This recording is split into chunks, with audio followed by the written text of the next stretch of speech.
الحمد لله نحمده ونستعينه ونستغفره ونؤمن به ونتوكل عليه ونعوذ بالله من شرور أنفسنا ومن سيئات أعمالنا من يهده الله فلا مضل له ومن يضلله فلا هادي له ونشهد أن لا إله إلا الله وحده لا شريك له ونشهد أن سيدنا ونبينا ومولانا محمدا عبده ورسوله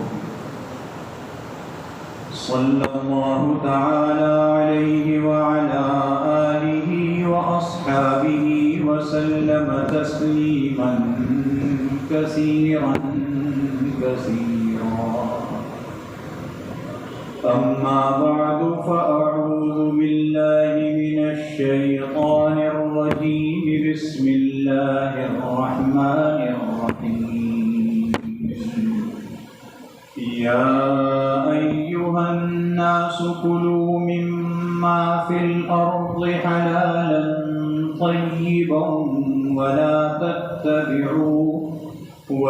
تتبعوا خطوات الشيطان إنه لكم عدو مبين صدق الله العظيم. بزرگان محترم اور برادران عزیز،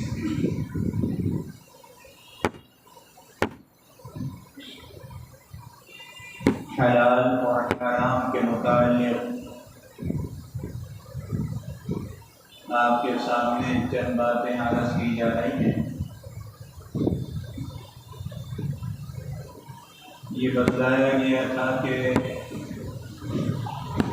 حلال کھانے، حلال پینے، حلال پہننے اور حلال برتنے کے بہت سے فوائد ہیں۔ اسی طرح اس کے بالمقابل حرام کو برتنے اور اس کے استعمال کے بے تحاشا نقصانات ہیں۔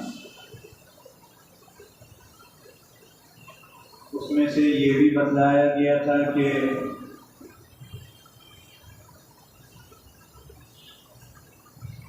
اگر انسان حرام استعمال کرے، حلال کی طرف توجہ نہ کرے، تو اللہ رب العزت نیکی کی توفیق عطا نہیں فرماتا، اور کسی وقت وہ یہ سمجھتا ہے کہ میں کوئی نیکی کا کام کر رہا ہوں، کوئی توفیق مل گئی، تو اس کے اندر کیفیت نہیں ہوتی، لذت نہیں ہوتی۔ حرام استعمال کر رہا ہے، اللہ رب العزت دعا کو قبول نہیں فرماتے۔ حرام استعمال کر رہا ہے، اللہ رب العزت اعمال کو قبول نہیں فرماتے۔ تو آخر میں بات ہوئی تھی مستجاب الدعوات کی، کہ ایک صحابی ہیں، انہوں نے عرض کیا یا رسول اللہ صلی اللہ علیہ وسلم، میں حرام سے بچ جاؤں، حلال ہی استعمال کروں، اس کے لیے دعا فرما دیں۔ حضور علیہ السلام نے ایسی چیز بتلائی جو صرف ان کے ساتھ خاص نہیں بلکہ رہتی دنیا کے انسانوں بالخصوص مسلمانوں کے ساتھ خاص ہے۔ فرمایا حلال کھاؤ، اعمال قبول ہوں، ساری چیزیں حلال کھاؤ گے، دعا قبول ہو جائے گی۔ ایسے کتنے لوگ ہوتے ہیں کہ جب وہ اللہ کے سامنے ہاتھ اٹھاتے ہیں، فریاد کرتے ہیں، کوئی چیز مانگتے ہیں، اللہ رب العزت ان کی فریاد کو فوراً قبول فرما لیتا ہے، فوراً۔ ہمارے حکیم الاسلام حضرت مولانا قاری محمد طیب صاحب رحمۃ اللہ علیہ، جو دارالعلوم دیوبند کے بھی محتمم رہے، ہمارے عزیزوں میں اور ان کے بھی عزیزوں میں لاہور میں ایک بزرگ تھے حضرت قاری سراج احمد صاحب رحمۃ اللہ علیہ، بڑے مستجاب الدعوات، جب ہاتھ اٹھائیں اللہ فوراً قبول کر لیتا۔ میں نے دونوں کی زیارت کی، اللہ کا شکر۔ تو قاری طیب صاحب رحمۃ اللہ علیہ جب ہندوستان سے پاکستان آتے تھے اور انہیں ویزا نہیں ملتا تھا، بڑی پریشانیاں ہوتی تھیں۔ اس زمانے میں اتنے ٹیلی فون بھی نہیں تھے، بڑی مشکل سے فون ملتا تھا۔ ایک زمانہ تو شاید یاد ہوگا آپ کو، یہاں سے لاہور میں فون ملانا ہوتا تو پہلے کال بک کرانی پڑتی تھی، وہ 2-2.5 گھنٹے میں جب آپ سو گئے پھر اس کی بات کر لو۔ کتنی سہولت ہو گئی ہے۔ تو وہ قاری صاحب کو فون کرتے تھے کہ میرے لیے دعا کریں، ویزا نہیں مل رہا۔ رات کو فون کرتے تھے، صبح ویزا مل جاتا۔ وہ دعا کرتے تھے، اللہ نے ان کی دعا میں تاثیر رکھی تھی، فوراً قبول ہو جاتی۔ عراق کے اندر ایک شہر ہے کوفہ، بہت مشہور ہے، آپ بھی جانتے ہیں۔ تو کوفہ شہر کا یا اس علاقے کا کوئی گورنر یا علاقائی طور پر کوئی حاکم، اگر کوئی ظالم حاکم آتا تھا، کسی کے حقوق کو سلب کرتا تھا، آپ کو نیکی کا راستہ نہیں دیتا تھا، تو چند اللہ کے ولی ایسے بھی تھے، وہ اس کے لیے بد دعا کرتے تھے، وہ غارت ہو جاتا تھا۔ تو بنو امیہ میں ایک گورنر گزرا ہے، بعد میں پھر خود بادشاہ بنا ہے، حجاج ابن یوسف۔ کتنا ظالم ہے، سینکڑوں صحابہ اس نے شہید کرا دیا، سینکڑوں صحابہ۔ اتنا بدبخت تھا کہ اس کی مجلس میں اگر کوئی صحابی اس کو یہ کہتا کہ تم یہ کام کر رہے ہو، یہ شریعت کے خلاف ہے، یہ حضور علیہ السلام سے ثابت نہیں ہے، اور وہ بڑی عمر کا ہوتا تو اتنی بات کہتا، اگر تم بوڑھے نہ ہوتے تو سر قلم کرا دیتا۔ حضرت عبداللہ ابن عمر رضی اللہ تعالی عنہما، حضرت فاروق اعظم رضی اللہ عنہ کے صاحبزادے، جلیل القدر صحابی، جن سے نماز کے کتنے مسائل ہمیں ملے ہیں، ان کو شہید کرایا بڑے عجیب طریقے سے۔ حضرت عبداللہ ابن عمر رضی اللہ تعالی عنہما حج کے لیے آتے تھے ہر سال، تو جب مینا میں رمی جمرات کے لیے جا رہے تھے تو ایک آدمی پہلے سے مقرر کیا حجاج ابن یوسف نے کہ کوئی ایسی چیز رکھو سوئیوں جیسی نا، جیسے عبداللہ ابن عمر تمہارے برابر سے گزرے تم ان کے چبو دینا، اور وہ زہر آلود ہو گئی۔ اس نے چبو دی، اسی میں ان کا انتقال ہو گیا زہر سے۔ لیکن اس حجاج ابن یوسف کو پھر بھی کسی عالم نے، کسی مفتی نے کافر نہیں کرایا۔ یہ بات یاد رکھیے گا، کافر نہیں ہے، مسلمان تھا، فاسق فاجر تھا، لیکن اتنا بڑا کارنامہ اس کا ہمارے سامنے موجود ہے۔ میں بھی اس سے فائدہ اٹھاتا ہوں، آپ بھی اس سے فائدہ اٹھاتے ہیں۔ قرآن مجید کے اعراب، صبر، زیر، پیش، تجدید، جزم، قرآن تو رسول اللہ صلی اللہ علیہ وسلم کے زمانے میں اسی طرح پڑھا جاتا تھا جیسے آج پڑھا جاتا ہے، لیکن اس کے اوپر اعراب نہیں تھے۔ پہلے تو عربی عرب تھے نا، سارے پڑھ لیا کرتے تھے، خط کوفی میں لکھا جاتا تھا، آج تو سمجھ میں بھی نہیں آتا وہ۔ پھر اس کے بعد عرب سے نکل کر اسلام عجم میں چلا گیا، عجم کے لوگ اسلام میں آ گئے۔ تو حضرت علی رضی اللہ تعالی عنہ نے دیکھا کہ عجمی لوگ قرآن غلط پڑھ لیتے ہیں، اعراب کا خیال نہیں رکھتے، تو ان کے ایک قریبی ساتھی تھے ابو الاسود دولی رحمہ اللہ تعالی، بڑے جلیل القدر تابعی، ان سے کہا کہ اس کے قواعد تو میں تمہیں بتا دیتا ہوں، تم ان کو مدون کر دو اور ان سے کہو کہ ان قواعد کو پڑھ لیں اور پھر قرآن کو پڑھیں۔ پڑھا ویسے ہی جائے گا جیسے حضور علیہ السلام کے زمانے میں تھا۔ قواعد میں بتلا دیتا ہوں، انہی قواعد کے مطابق حجاج ابن یوسف نے قرآن مجید پر احرام لگوائے ایک کمیٹی بٹھا کر۔ اہل علم فرماتے ہیں اس کی نجات کا ذریعہ محبت یہی ہوگا، سب فائدہ اٹھانا ہے۔ تو حجاج ابن یوسف گورنر بنا کوفے کا، تو اللہ کے چند ولی ایسے تھے وہ جو ہاتھ اٹھائیں ظالم ہاتھ کو تباہ برباد ہو جاتا تھا، جو حقوق سلب کرتا تھا اس کی چھٹی ہو جاتی تھی۔ تو حجاج ابن یوسف نے آج کے زمانے کے اس طرح معززین شہر کی دعوت کی، حکومت کہتی ہے معززین شہر آئے دعوت کی، ان میں ان کو بھی بلایا اور کھانا کھلانے کے بعد اسی مجلس میں اسی دعوت میں برملا یہ بات کہی حجاج ابن یوسف نے، اب تم جتنی بد دعائیں کرتے رہو اللہ قبول نہیں فرمایا، میں نے تمہیں حرام لقمہ دے دیا، حرام چلا گیا، دعا قبول نہیں ہوگی۔ تو کیا انہی کے ساتھ تھا یہ؟ نہیں، ہمارے ساتھ بھی ہے۔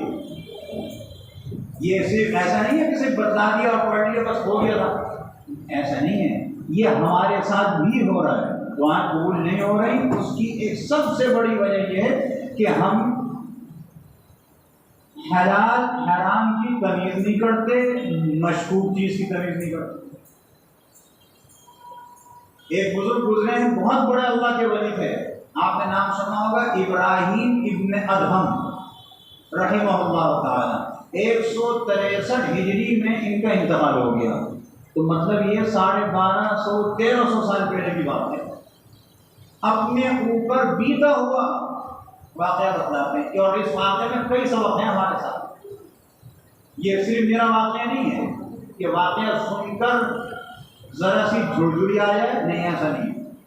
واقعہ سن کر جھرجھری آنے کے بعد ہم دیکھیں کہ ہم کیا کر رہے ہیں۔ یہ حضرت ابراہیم ابن ادہم رحمہ اللہ تعالی حج کے لیے گئے مکہ مکرمہ میں،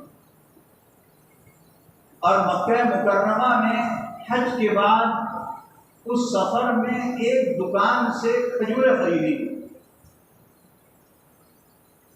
اور جب کھجوریں لے کے چلنے لگے تو انہوں نے اپنے پاؤں کی طرف دیکھا تو دونوں پاؤں کے درمیان، دونوں قدموں کے درمیان دو کھجوریں پڑی ہوئی ہیں، اور یہ سمجھے کہ میری کھجور گری ہے، مشکوک ہو گئی، میری کھجور گری ہے، اٹھایا خوب مارا کھانے۔ یہ حکم ہے اگر کھانے کی کوئی چیز گر جائے اور وہ گندی نہ ہو، گندی سے مراد ناپاک نہ ہو، اور اس کو خوب مار کر اس کی مٹی اڑا کر کھا سکتے ہو تو کھا لو، کوئی ایسی چیز لگ گئی دھو کے کھا سکتے ہو تو کھا لو، اور ایسی چیز لگ گئی کہ ناپاک ہو گئی تو چھوڑ۔ انہوں نے اٹھائی خوب ماری، کھا لی انہوں نے کھجور، کھا بولی، چلے گئے مکہ مکرمہ سے، سفر کیا ادھر ادھر پھرتے رہے پوری دنیا میں۔ سال بھر کے بعد بیت المقدس گئے، 1 سال کے بعد، اور بیت المقدس میں 2 چیزیں ہیں، ایک مسجد اقصی ہے، ایک گنبد صخرہ ہے۔ یہ بات یاد رکھیے گا، ہم لوگوں کو یہودیوں نے گنبد صخرہ دکھا کر یہ کہا کہ بس یہ مسجد اقصی، جس کو دیکھیں بس اسی کی تصویر پیش کرتا ہے، سنہری رنگ کا گنبد۔ یہ مسجد اقصی نہیں ہے، یہ گنبد صخرہ ہے، بہت تاریخی۔ اس کے نیچے ایک چٹان ہے، اس چٹان سے حضور علیہ السلام نے آسمانوں کو سفر شروع کیا تھا معراج کے موقع پر، اس کے اوپر ایک گنبد بنا ہوا ہے۔ یہ مسجد نہیں ہے، مسجد اس سے کچھ فاصلے پر ہے، اور اس کا گنبد جو تصویروں میں آتا ہے وہ کالا سا یا کالے سے کچھ قریب، وہ مسجد اقصی۔ دونوں الگ الگ چیزیں۔ اللہ رب العزت کوئی ایسے اسباب پیدا فرمائے اور یہ یہودی وہاں سے غارت ہوں، مسلمانوں کو اس کی زیارت نصیب ہو جائے۔ 3 چیزیں ہیں زیارت کرنے کے قابل، جس کے لیے سفر کرنا محض عبادت ہے۔ ایک بیت اللہ شریف، حضور علیہ السلام نے فرمایا بیت اللہ شریف کہ دیکھنے کے لیے، اس کی زیارت کے لیے سفر کر کے آنا مسجد حرام کے لیے، دوسری مسجد نبوی شریف اس کی نیت سے آنا، تیسرے مسجد اقصی، چوتھی کوئی مسجد نہیں۔ اسی لیے علماء فرماتے ہیں کوئی تاریخی مسجد ہو تو اس کو دیکھنے کی نیت کر کے نہ جائے، بلکہ یہ کہہ کے جائے نا وہاں جا کے 2 رکعت پڑھوں گا، تو بھائی جب 2 رکعت پڑھو گے تو خود بخود دیکھ بھی لو گے، دیکھنے کی نیت نہ کرو۔ تو ابراہیم ابن ادہم رحمہ اللہ فرماتے ہیں کہ اس گنبد صخرہ میں، مسجد اقصی میں نہیں، گنبد صخرہ میں معمول یہ تھا اس زمانے کا کہ جتنے لوگ دن میں آتے ہیں عصر کے وقت خالی کرا لیا جاتا ہے، اور وہ لوگ یہ سمجھتے تھے، اور ان کا تجربہ ہو گیا اور تجربہ صحیح بھی نکلا، انہوں نے کہا عصر کے بعد سے لے کر صبح صادق تک صرف اللہ کے فرشتے یہاں آئیں گے، ان کے لیے خالی چھوڑ وہ اپنی عبادت کریں، فرشتے تو ابھی بھی موجود ہیں، ہر آدمی کے ساتھ وہ موجود ہے۔ حدیث میں آتا ہے اللہ اور اس کے رسول کا ذکر مبارک ہو تو اللہ کے فرشتے اس مجلس کے اوپر سایہ کر لیتے ہیں، تو فرشتے تو موجود ہیں، نظر نہیں آ رہے ہیں۔ وہ یہ کرتے تھے گنبد صخرہ خالی کرا لیا۔ تو ابراہیم ابن ادہم رحمہ اللہ فرماتے ہیں کہ عصر کے بعد جب گنبد صخرہ کا متولی آیا اس نے سب کو نکال دیا، میں ایک ایسی جگہ جا کے چھپا اس کی نگاہ نہیں پڑی، اندر ہی رہ گیا، دروازہ ہو گیا، رات بھر رہا میں صبح تک رہا۔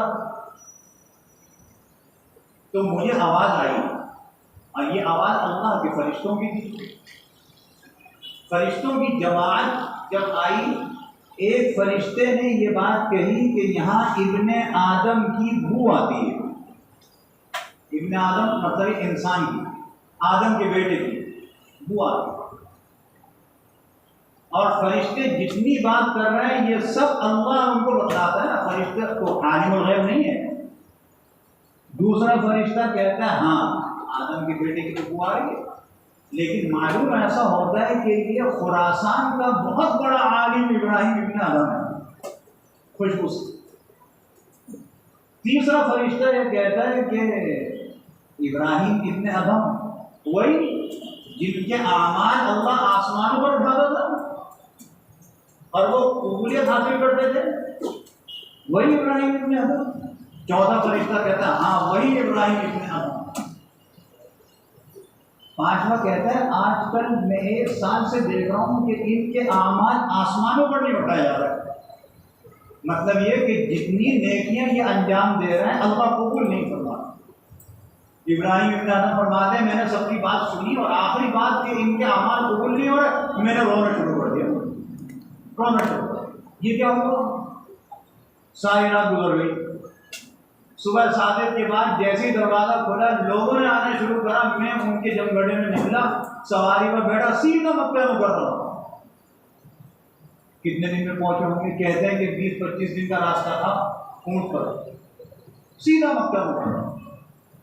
اور مکہ مکرمہ جانے کے بعد میں اس دکان پر گیا جس دکان سے کھجور، ہاں فرشتے نے یہ بات بھی کہی تھی اس لیے قبول نہیں ہو رہے کہ جب سے انہوں نے وہ 2 کھجوریں اٹھا کے کھائیں گے وہ قبول نہیں ہو رہا ہمارا۔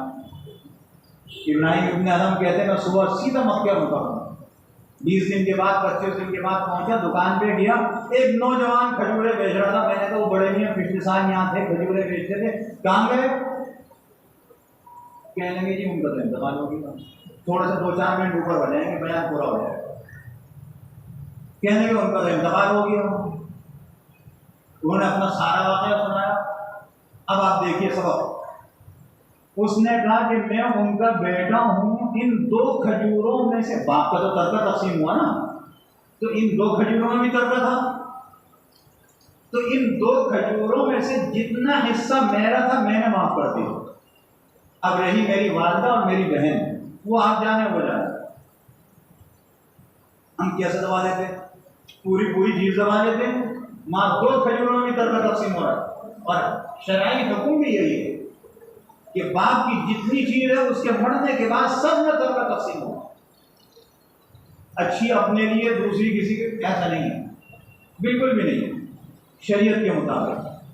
یہ ابراہیم بن ادم نے پوچھا وہ کہاں رہتے ہیں؟ انہوں نے کہا جی فلاں محلے میں رہتے ہیں. یہ وہاں کے دروازہ کھٹکھٹایا.